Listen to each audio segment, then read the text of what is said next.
Here are some personal messages from friends about Tony. Music was brought to you by Tony Harrington. That he was one of the kindest souls, kindest people, kind of person that you know you always felt comfortable around.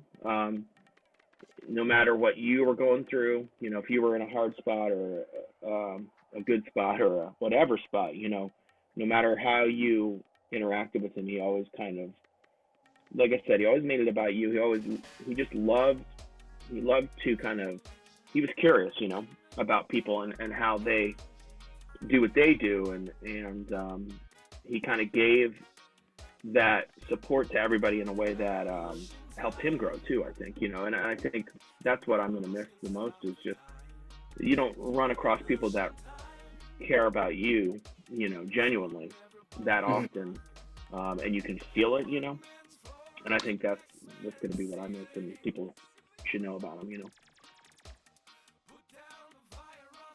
He affected me in a few key ways, really.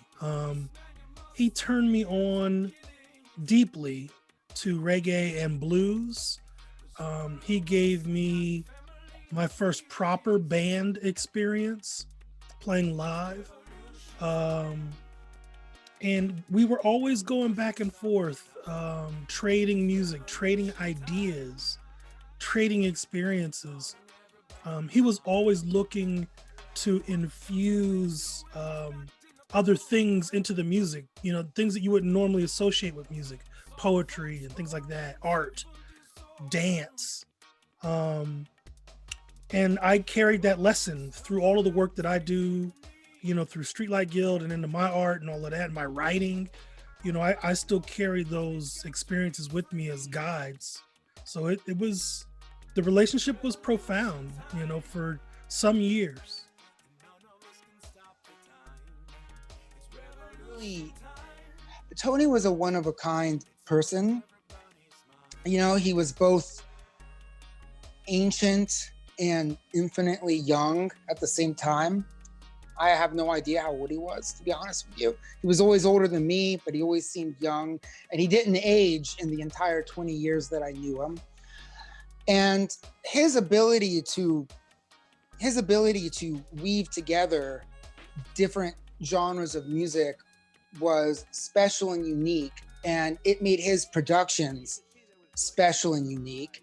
And he was a great live performer too, and his shows always brought together a really wide variety of people. If you went to a Doctah X show, you'd have obviously serious reggae and dub people there, but also some indie rockers, some punk rockers, some electronic dance music people, some hip hop people.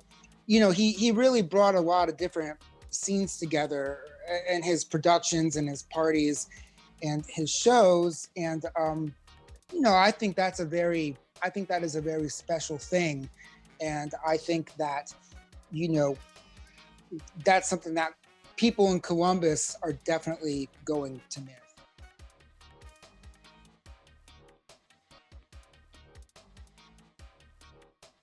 Yeah, he was, he wasn't afraid to make that public persona very personal, with inviting me and others to his home, and to his studio to be part of that. And it didn't matter what time it was. If I had a question about, he advised me on all my technical stuff as well. So,